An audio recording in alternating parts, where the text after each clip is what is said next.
Hey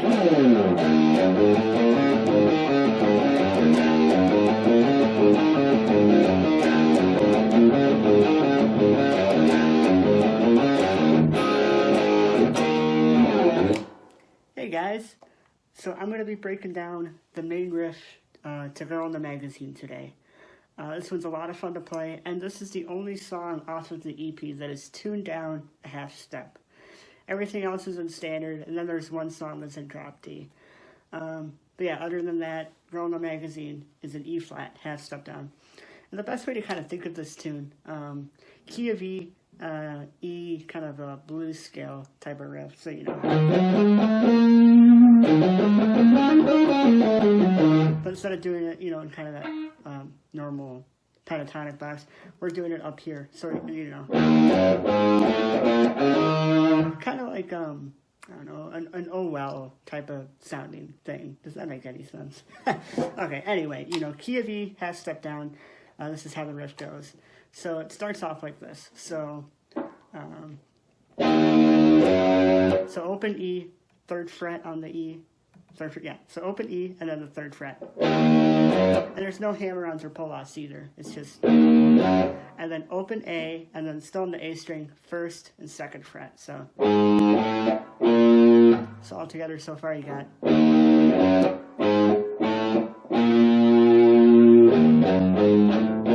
Then open D. Then first fret on the A, open.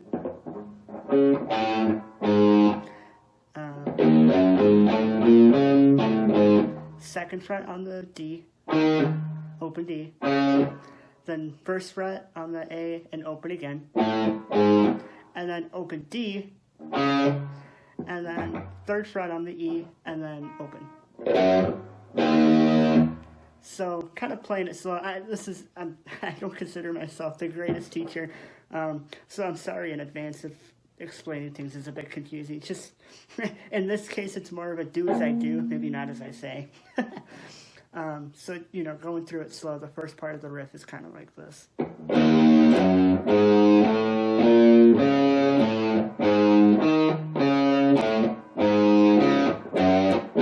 it's just like, if you want to, on that third fret, there's like a little bend.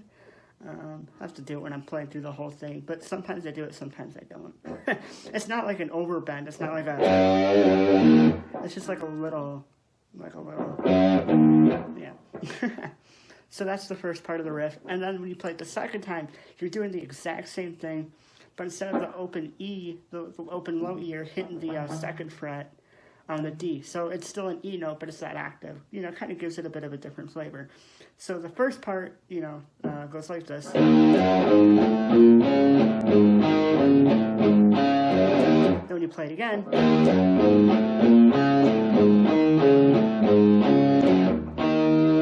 so instead of that open low E, you're hitting the octave E on the second fret D. So those two parts, one more time, go like this.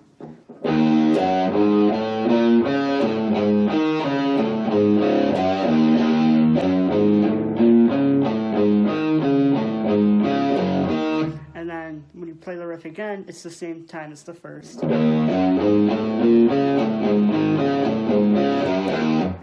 then when you go through it the fourth time, so you're kind of playing it normal. But then you hit that open D during the riff. You hit the third fret on the E. You know, third fret, open again. So that's that last time.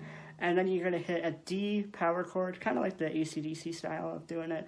So instead of having that F sharp on the in the D chord, it's just the it's just kind of the power chord. And then just your normal kind of A power chord thing.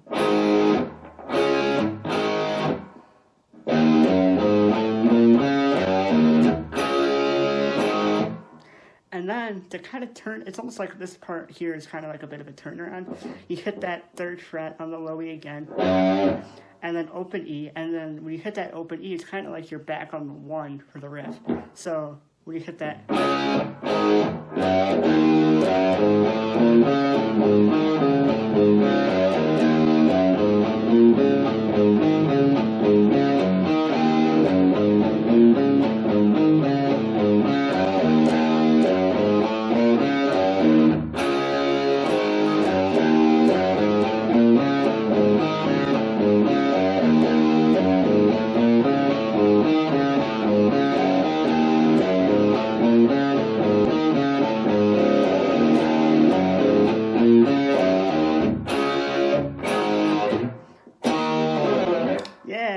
so that's basically that whole intro, you know, that first part of the song.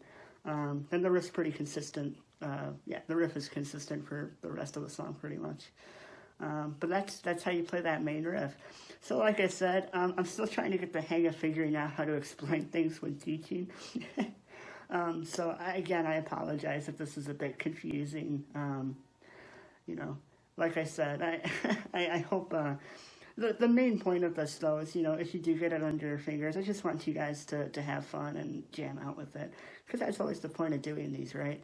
And you know, drop a comment below. I plan on doing like breaking down everything off the record, you know, riffs, solos, all that good stuff. So like if you would be interested in that, drop a comment below, and I think that would be really fun to do. So yeah, hope you guys really, you know, hope you guys have a lot of fun with this tune. It's a blast to play, and yeah, happy jamming. Take care.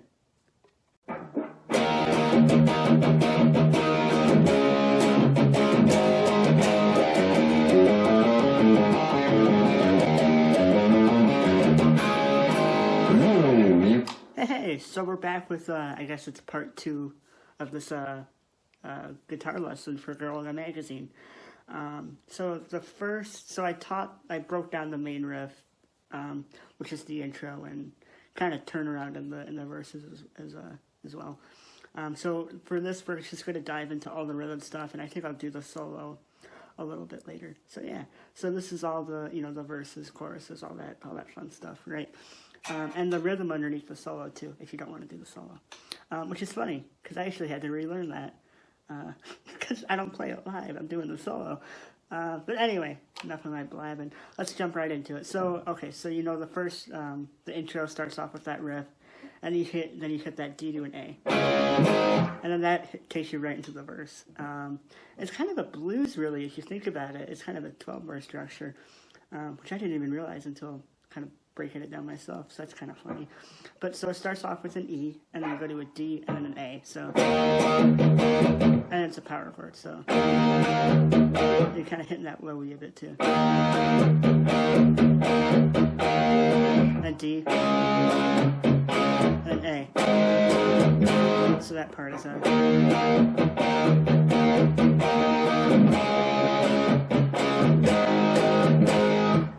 and then you have a part of the riff, so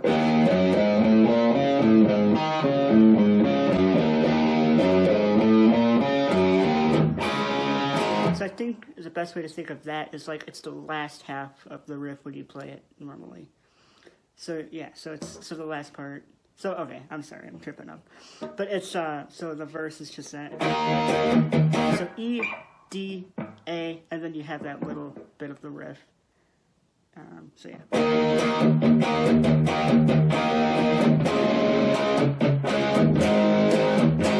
Then the riff.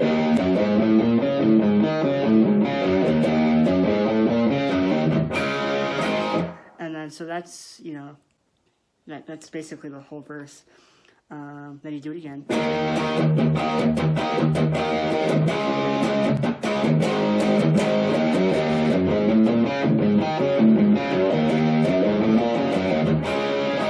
And then to kind of turn it around before you go into the chorus, you just kind of hold out on a G power chord. So again, kind of the AC/DC way of doing it.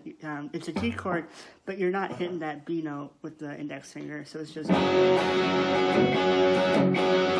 A. That's pretty much it for that turnaround. So it's just a G to an A, and then for the chorus, it's a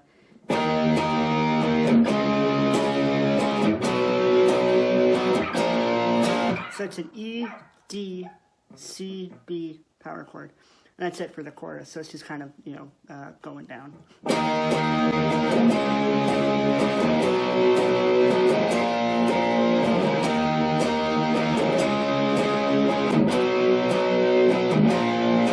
Then you're back to the riff.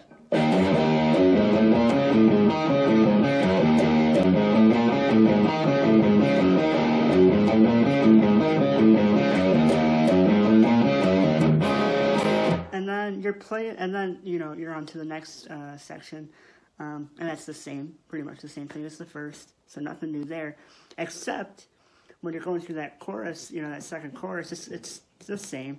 So it's just...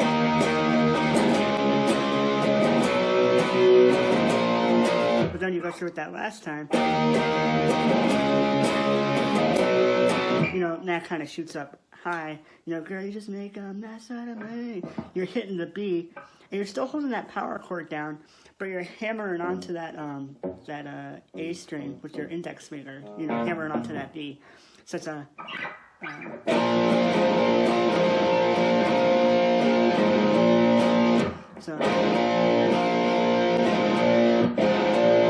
So kind of taking it from that last bit of the chorus to that section, it's and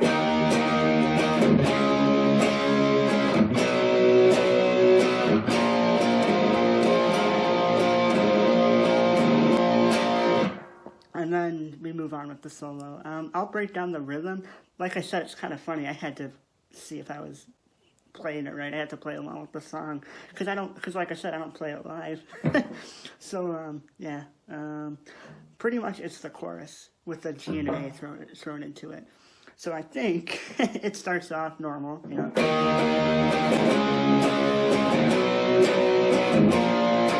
And then you go through it again, you hit an E, D, and then you go to a G and to an A. So you play through that part the first time, and then going through it again, you got...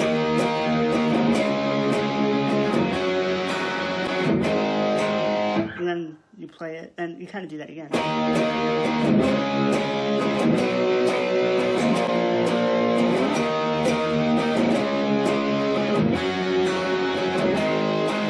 And then, instead of going back to that E chord and doing that again, you hold down the G for a little bit, and then to an A,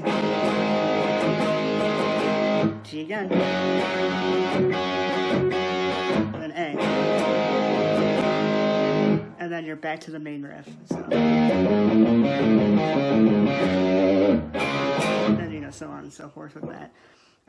Then it's kind of the same thing, you know, you have the verse again, but this time when you go to that G to an A to kind of turn it around to the chorus, you do it twice.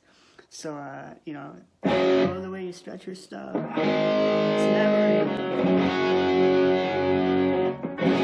So, you know, stretch your stuff, never enough. Why can't I think of the word?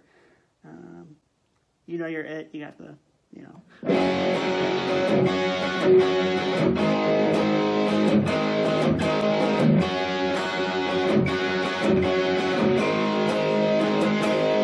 And then the chorus is pretty much the same, but that's doubled.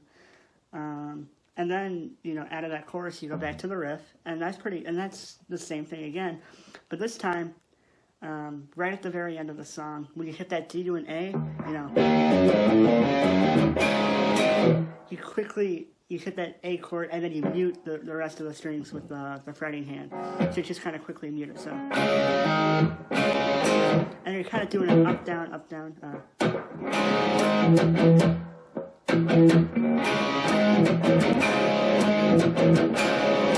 So that's kind of the end of the song. So, and you hit the Hendrix chord to finish it off, or the, what do they call it? What's it called? E7 sharp 9, the purple haze chord.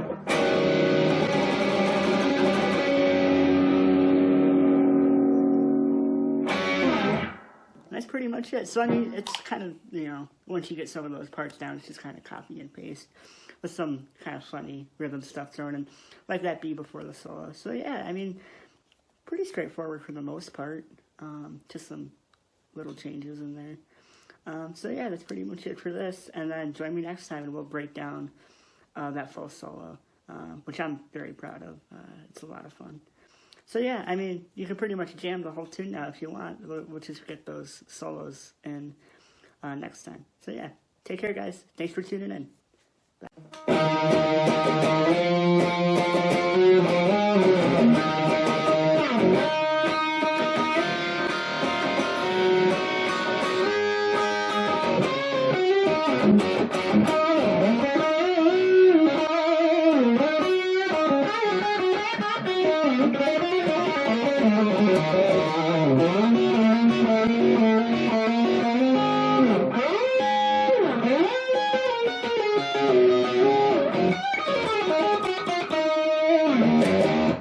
Hey!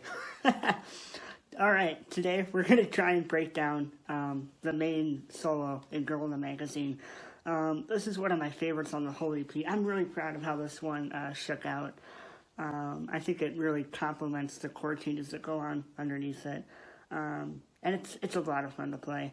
There's some bits, I was kind of walking through it earlier to make sure I was explaining stuff right, before doing the video. And there's that one kind of fast bit that I do before I go into those, what are they called, thirds? Something like that. That one bit in the end. And I don't know, it's kind of it's a bit tricky to explain. But yeah, I mean, I'll do the best I can to walk you through it. So yeah, let's just kind of jump right into it. So it starts off, you hold on that B for a little bit during the chorus, and then you jump right into those octave slides. And that octave slide is, so you're hitting the, that is a 7th fret on the A, and a 9th fret on the G, so that's an octave. So that's an E kind of octave. And then, so it's from 7 to 9, so, and you're kind of sliding it too. So then slide it up to 10. Back to 9. And then up to 12. And then, what's that, 10, 9, 7. So those octave slides are...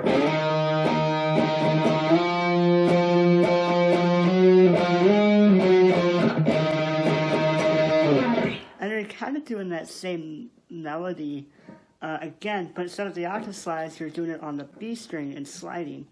So you're hitting the 5th fret on the B, and again sliding up to 7, and then 8, and then 10. So...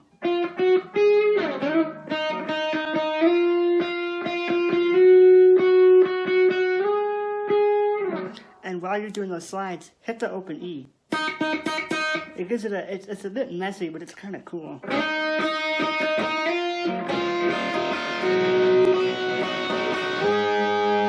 Yeah, it gives it a neat, different sound.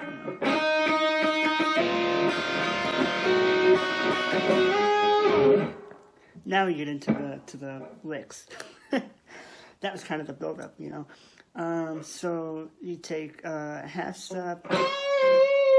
So it's a half step on bend on the 14th fret on the B, and then 12 and 13, and that's a hammer on. So it's you're hammering on 13 from 12. So you have that, and 14 on the D. So that half step bend on 14, then the hammer on from 12 to 13, and then that hit on the D on the 14. So. And then a double stop on the 12th fret, and I think that's the G and B.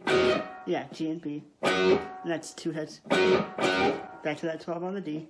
14 on the D.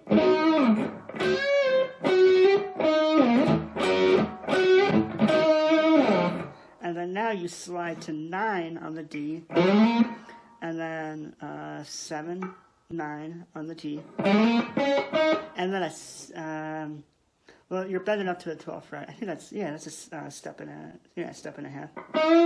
Well, not like that. It's a big bend. It's a little scary, but it sounds cool. And then you kind of bring it back down to pitch, and then give it the good old Angus vibrato. And that's kind of a quick hit from the 7 to 9.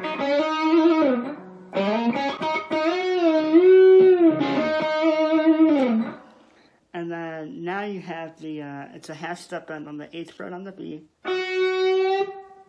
9, 7 on the G, and then I think that's it's a full step. Yeah, it's a full step bend on the 10th fret. And then 8th fret, half step bend again. And then back to that 9 on the G. So that whole phrase is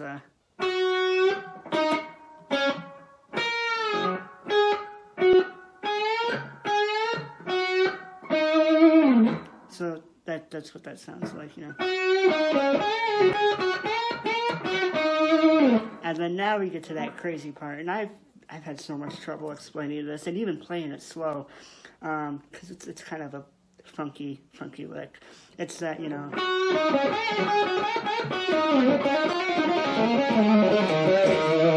So yeah, it's that.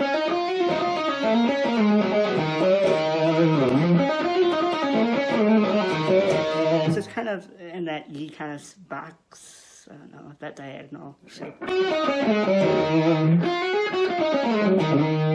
It's kind of in that area. I'll try and break it down as best as I can, but this one's kind of hard to explain. So I'm sorry in advance if this is kind of confusing. So it's 7 and 9 on the G, and then 7, 8 on the B. So it's kind of I think it's a legato run. That's a hammer run. And then 9, 7 on the G. So that's kind of a little phrase by itself. That's kind of tricky to do.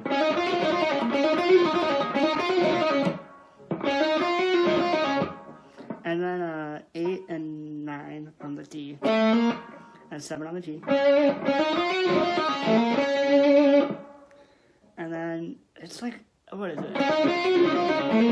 And it's like you slide it back to, you slide from the 9 to 7, but then you do a little kind of quick, it's like a half, you kind of slide it to the 8th fret from 7.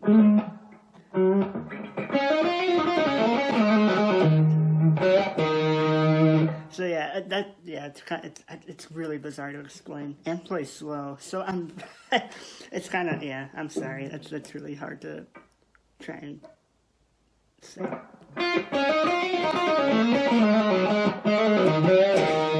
It's one of those I could play it normally, but trying to play it slow, it's like something isn't working. But yeah, that's kind of that phrase. So yeah. And then once you're back in that box, it's just, you know, 7 pi, 7 5 on the D, and then 7 on the A, and then kind of. It's just kind of a bounce, yeah, between those two. I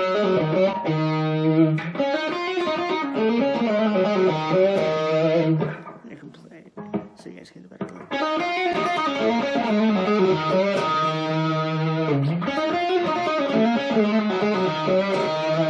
So yeah, that's that phrase. Kind of tricky to play, but it's very cool. And it's cool because it matches up with the drums. You know, you can hear the drums doing a, what is it, like a whatever it does. Yeah. Listen to the drums to hear what I'm talking about. Oh my god. Anyway, so then you have that section, and now in the rhythm part, it goes to that G to an A. It does that twice. So playing over those changes, you use, I think they're called thirds. I don't know. I got them from Rick Nielsen. He does this a lot. It's a, you slide, I don't know where you're sliding from. You just kind of slide up from wherever to 9 on the D. And you're grabbing 8 on the B. And you do that 4 times? Is it 5? Then you slide it up 2 frets. So then you got, what is that, 11 on the D, and then 10 on the B. And then this is where things get funny. You slide it up to, I think that's 18 on the G, and then you grab the 17 on the B. And that's tricky, because when I do that live, that's like, you know, it's kind of scary, because that's a total, you know, hit or miss kind of thing. That's kind of half the fun, though. You can mess up. So, yeah, you go from there. And you slide all the way up there. And then you slide back up. You slide back up to that same shape. And then you slide it back. And that's 16 and 15 on the G, and so 16 on the G, 15 on the E. So, and then you slide back again. So you're sliding. So it's sliding back on the G's this whole time. and then you slide back to 14 on the G, but instead of grabbing, if you keep that shape, you'd be grabbing the 12 on the E. Use your middle, or your third finger, and grab the 14 on the E. So they're both kind of on the same fret, but different string. So, and then you go back 2 frets. Just move that whole shape back 2 frets, and it's the same strings. So that whole little phrase.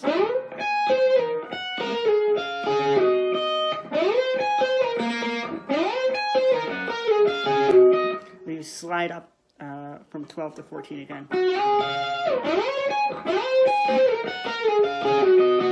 See what I mean? That little phrase is kind of tricky to get right.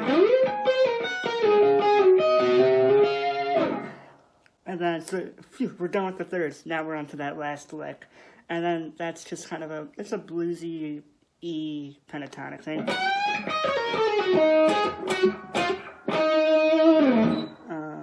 That's just what it said. It's like a 15 fret full bend on the E. And then you hit 12 on the E, and it's a quick hammer on from 15 to 12 on the B.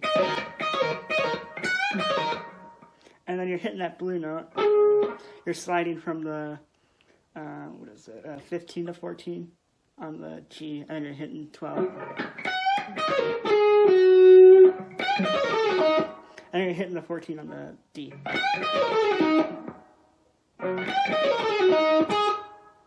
And then it's kind of a bar when you're hitting that 14. And then, because that leads to that, the very last phrase of the solo. So kind of still having that bar, it makes things a little bit easier. You hit that D, you hit the G on the 14 right after it. So, and then 12 on the G,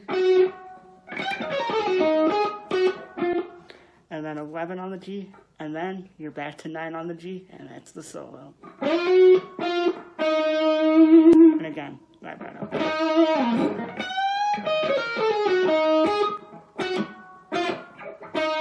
So that whole phrase slow.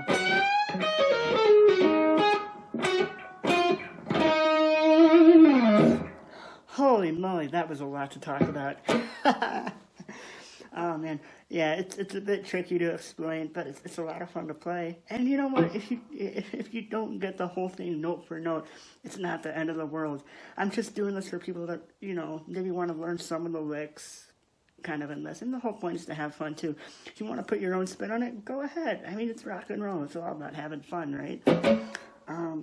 So that's that whole solo. So kind of just play through the whole thing really quick. It's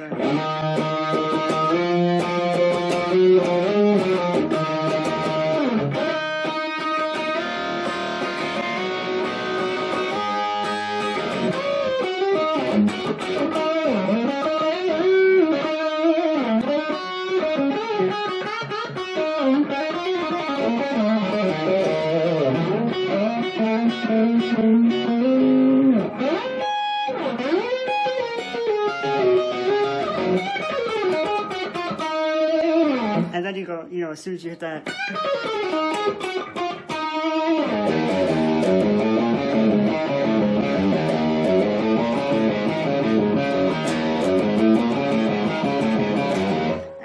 But then, we're going through the main riff. It was just kind of a last-minute add-on, really. But it was insane. I've seen Slash do this. I've seen everybody do this, really. I always think of Ted Nugent, too. Slash, Ted, I think Eddie's done it. Ace, really. It's a common, You do a slide on the high E, or not high E, low E. You do a slide on the low E, and I don't even know where it goes to. I think it's like maybe the... What is that, like 17 on the E? You just bend that sucker. Just bend that low E and just give it that shake. It's just an aggressive, just kind of an aggressive thing before it kicks back into the verse. I don't know. The pitch is kind of random. Just feel it. Or just play the riff if you want to. And that's pretty much it for that main solo. And then the only thing left is that very ending part, where you go to that.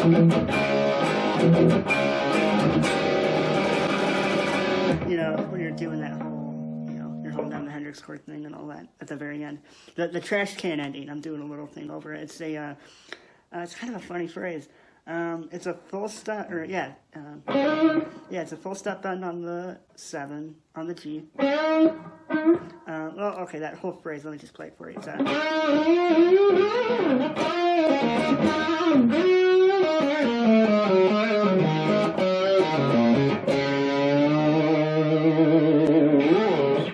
so that's that ending phrase. So yeah, the first phrase is kind of funny.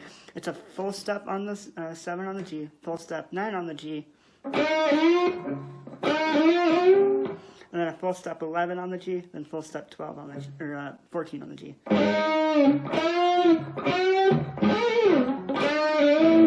It's a bit funny to do. And that's just kind of another full step on the 9 on the G.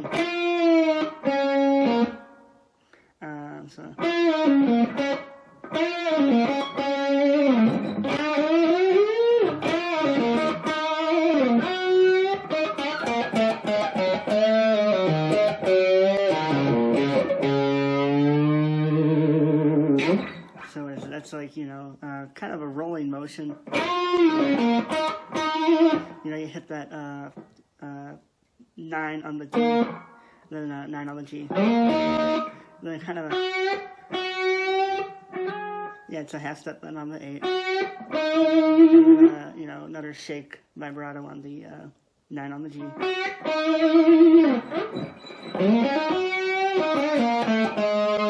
It's like a kind of bluesy thing. It's a 9, 8, 7 on the D string. A bit of a bend on the 5th fret on the D. And then kind of a little, and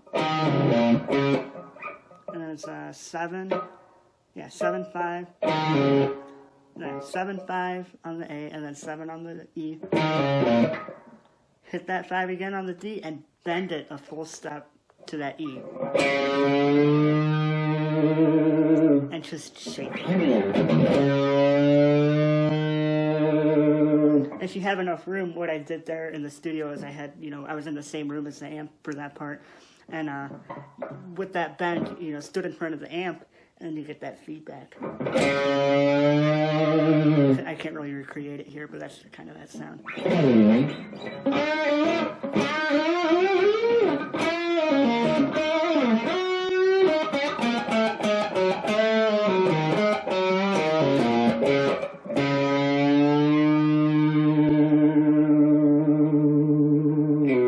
Hit the Hendrix chord and you're done. Oh man, that was a lot to talk about. This is my first time really breaking down a solo. We're trying to explain it note for note. So some parts are a bit hard to explain and not play, so I'm kind of sorry about that in advance. But like I said, it's rock and roll. The whole point of me doing this is, if anyone's kind of wondering about a certain lick and all that, I hope this kind of helps show you what you can do. Or, show you how something goes. And like I've said, the main thing is just having fun with it and just, having a good time. So I really hope you take the lesson. Really hope you get something out of it, too. Like a cool lick or something that's making you think a little bit. Or kind of inspires you to do something. That's really the biggest thing with this. But just have fun with it. And, thanks for checking this out. Take care and have fun. Bye.